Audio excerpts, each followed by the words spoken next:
awalnya sih saya juga coba kontak Ko Denis kan juga ingin belajar mengenai agama Islam gitu. Saya juga inginnya dapat guru yang terbaik gitu, Amin, ya Allah. nggak mau kayak mungkin yang di sekitar rumah mungkin ada gitu kan, masjid-masjid di sekitar rumah, tapi pengalaman pribadi saya juga kurang baik gitu di lingkungan rumah gitu kan. Ya. Dari pas kecil suka main di lapangan masjid di belakang rumah, tapi orang-orang di situ mohon maaf sebelumnya tanda kutip masih agak rasis Iya, gitu. iya. Jadi saya Ya, ada kita ngalamin keraguan, gitu juga. ya, kayak ada keraguan kayak mau belajar kemana ya, atau ke yang dekat rumah. Tapi ya mohon maaf sebelumnya ada rasa dulu mereka kok begini ya, kayaknya harusnya ajaran yang benar nggak begitu gitu, toleransi. Ya, berarti saya bisa menilai bukan ajaran agamanya, itu mah orangnya. Orangnya, betul. Ya kita juga pernah ngalamin ya, lagi pertama awal-awal belajar Islam di masjid diterakin, "Woi Cina, ngapain?" Ya gimana, emang nggak bisa milih lahir mau di keluarga yang mana. Betul. Jadi ya sudah, alhamdulillah. Terus akhirnya nyampe ke sini. Akhirnya ya entah gimana mungkin juga dapat hidayah. Jujur saya juga ada mimpi 2 kali gitu. Mimpi pertama Apa tuh? Udah lama mimpinya? beberapa bulan yang lalu mungkin, Oke. 2-3 bulan yang lalu mimpi mau mualaf, mau belajar Islam. Gitu. Mimpinya benar-benar sama di 2 kali Enggak, itu? yang kedua saya lucunya nih, mohon maaf ya kok. Yang kedua saya mimpinya ketemu Ustadz Felix. Oh, gitu. Ustadz Felix Yao. Kita undang aja lah beliau. Sibuk beliau tapi. Rumah Ustadz Felix dekat tau dari sini. Dekat juga di sini. Paling 15 menit. Oke, iya. Mimpinya yang kedua tuh lucu gitu. Ketemu Ustadz Felix, saya tepuk bahunya. Ustadz, aduh kemana aja sih? Saya mau belajar juga. Nggak direspon-respon gitu mimpinya kayak gitu. Udah kebangun aja dari mimpi, dari tidur.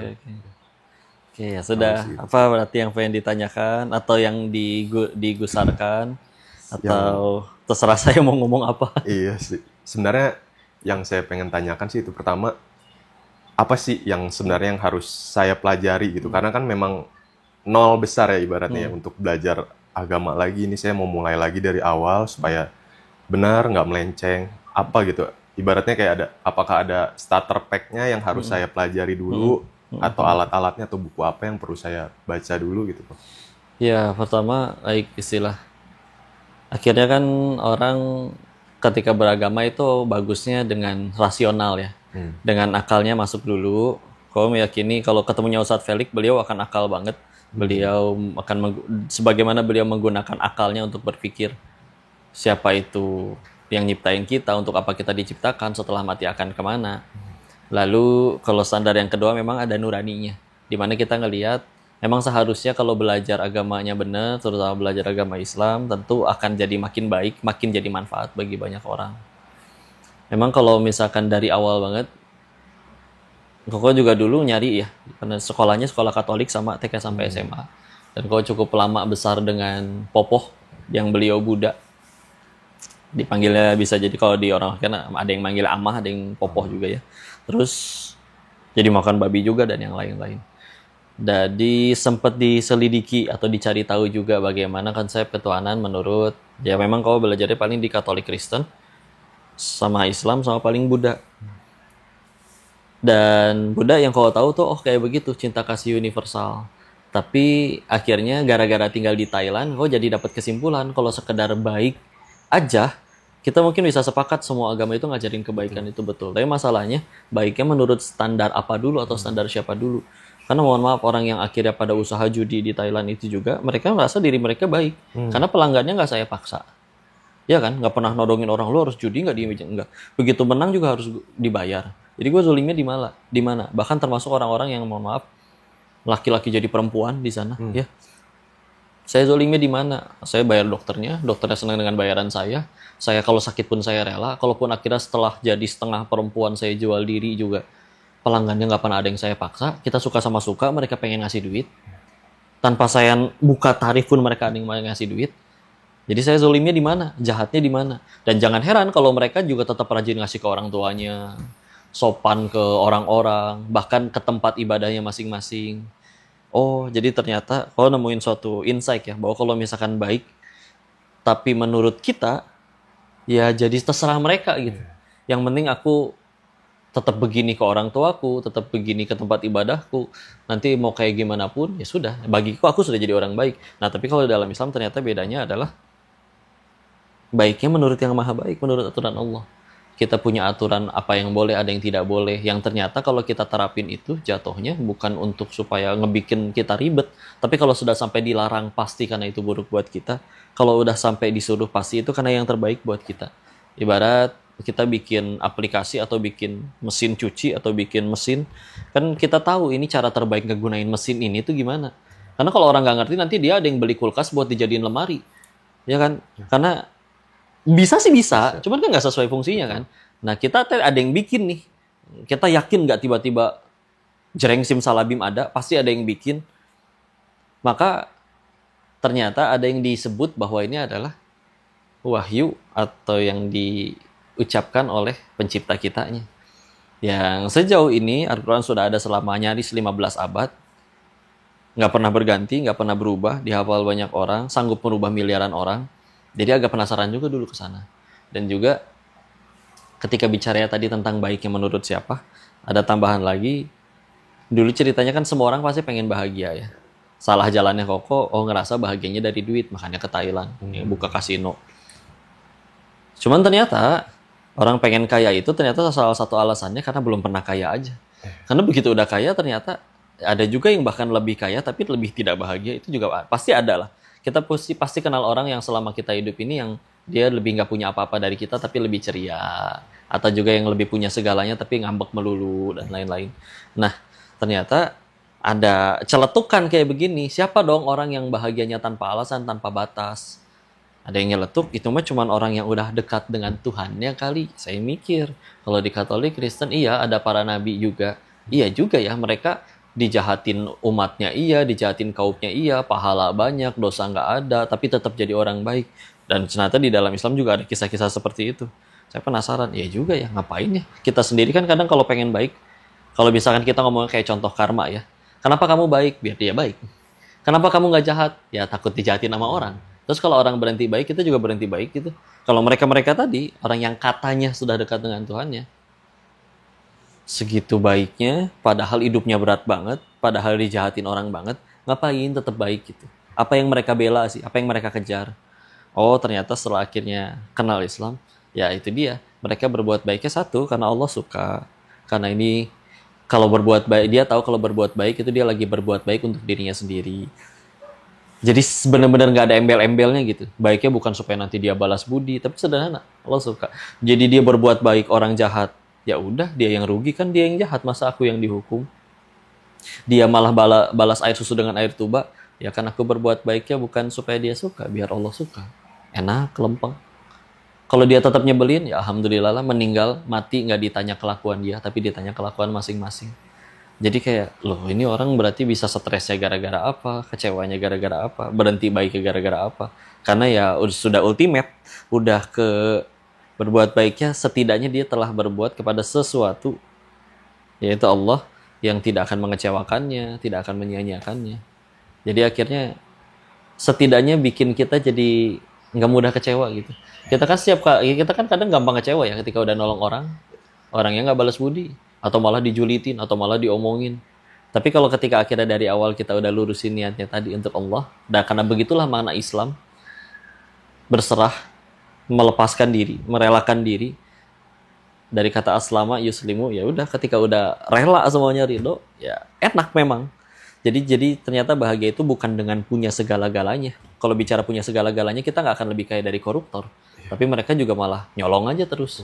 Tapi ketika justru bahagia adalah berserah, ngelepas, di hati itu udah nggak ada apa-apa lagi kecuali sang pemilik segalanya. Oh, pantesan mereka hidupnya enak. Udah mau diapain aja nggak. Yang dikejar bukan itu semua soalnya. Karena kalau yang dikejar itu semua, ya karena kita kadang ngejar juga karena belum pernah punya aja. Pengen punya mobil mewah, pasti karena belum pernah punya. Kalau udah punya, paling pengen punya yang lain. Nanti akan ada harinya di mana, ya masa kita punya 100 mobil kita taikin setiap hari, kan nggak mungkin juga.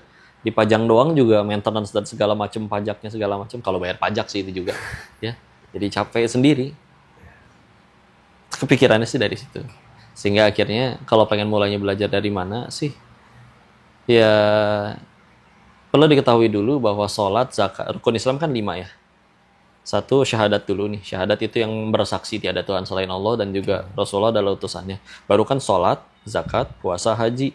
Nah, kadang biasanya ya, mohon maaf teman-teman yang muslim keturunan itu, dia ngerasa ya sudah hidup tuh harus sholat, karena kalau nggak sholat nanti aku dimarahin mama atau kayak gimana. Padahal dengan akhirnya kita bersyahadat, sholat, zakat, puasa, haji itu adalah konsekuensinya. Ketika kita meyakini, oh Tuhan saya itu Allah. Oh, berarti kalau udah meyakini Tuhannya itu Allah, saya disuruhnya sholat. Karena ini pasti kebaikan nih buat saya. Ya udah, jadi akhirnya jadi mau sholat. Jadi akhirnya ngelakuin sholat itu juga nggak karena kena masalah dulu.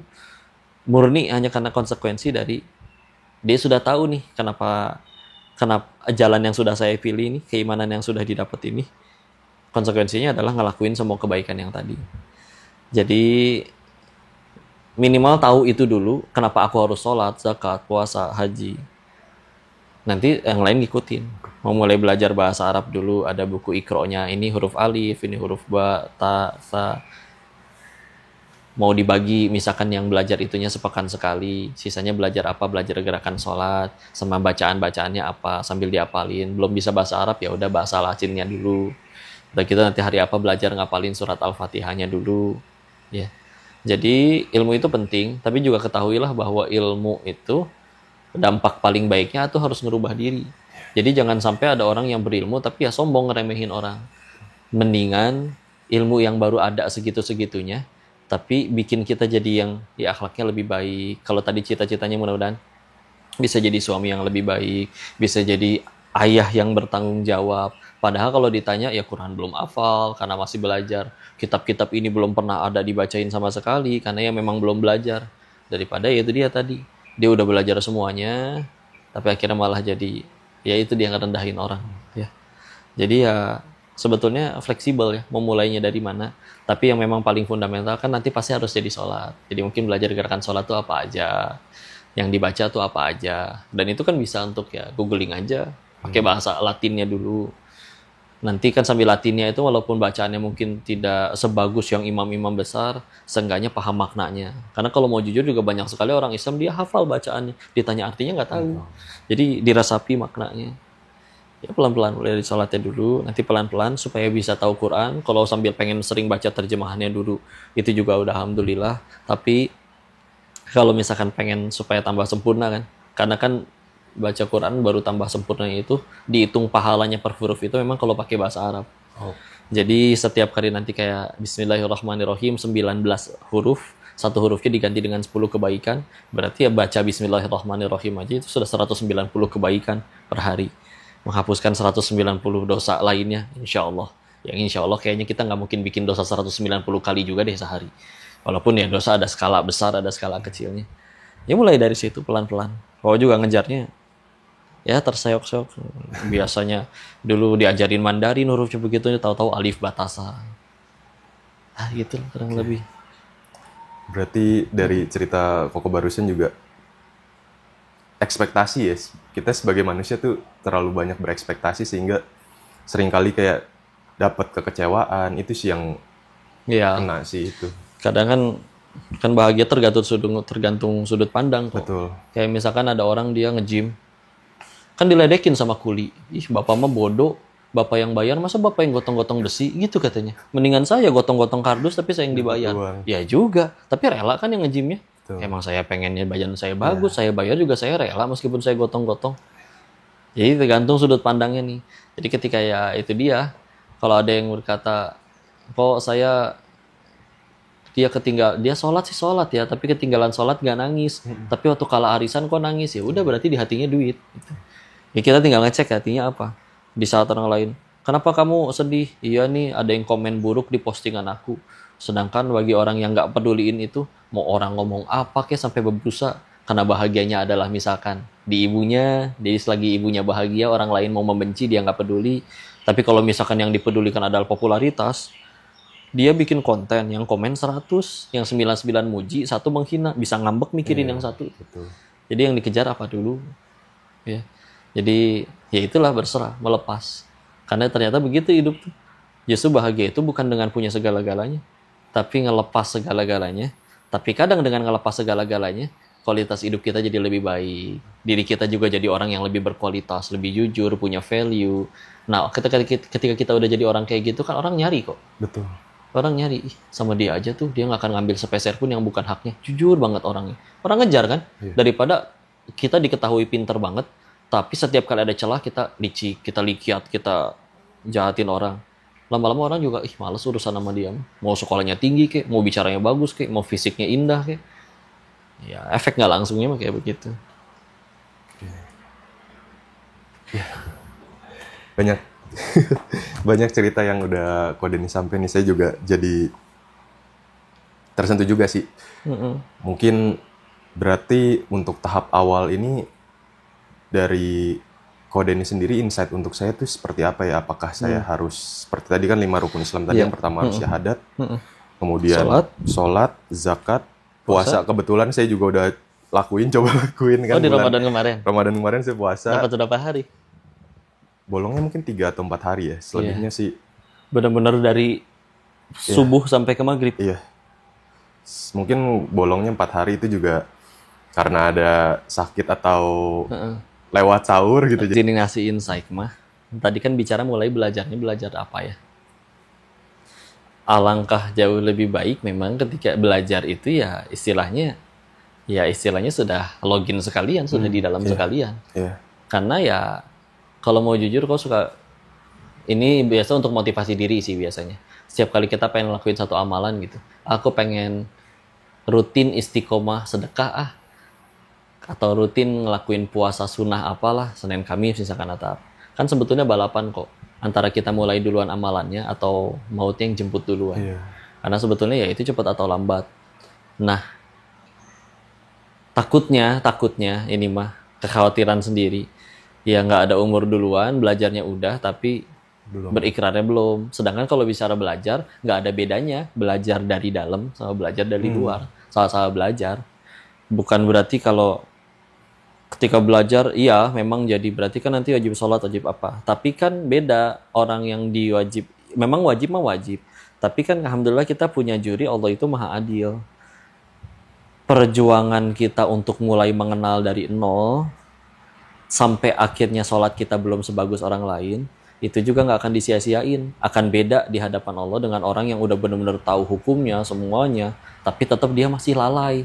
Nanggung nih Netflix 2 episode lagi. Padahal jelas-jelas dia tahu ininya. Sedangkan yang kita kadang ya Masya Allah tadi Koko sampai awal pun istilah. Sebetulnya ketika akhirnya tim nanyain mau nggak datang ke Bogor, jujur sekaligus ngetes itu. Karena kalau emang benar-benar pengen belajar, sejauh apapun akan didatangin. Karena ada yang istilahnya kajiannya dekat rumahnya, sebelah rumahnya banget pun dia masih nggak mau datang.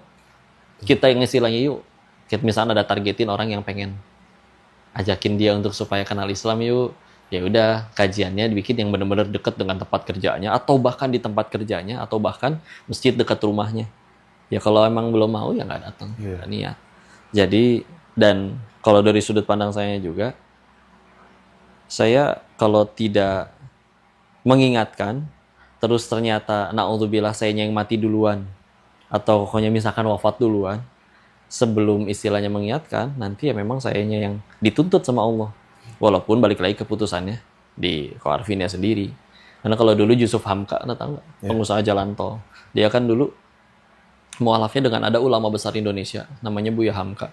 Kalau pernah dengar ceritanya kan sama. Ketika dia ngobrol nanya, tapi akhirnya dijawab, udah sekarang aja. Karena kalau misalkan ternyata kamu atau saya meninggal duluan sebelum akhirnya saya tidak mengingatkan ini, ya akhirnya saya yang dituntut nanti sama Allah. Kenapa tidak diajak, kenapa tidak diingatkan?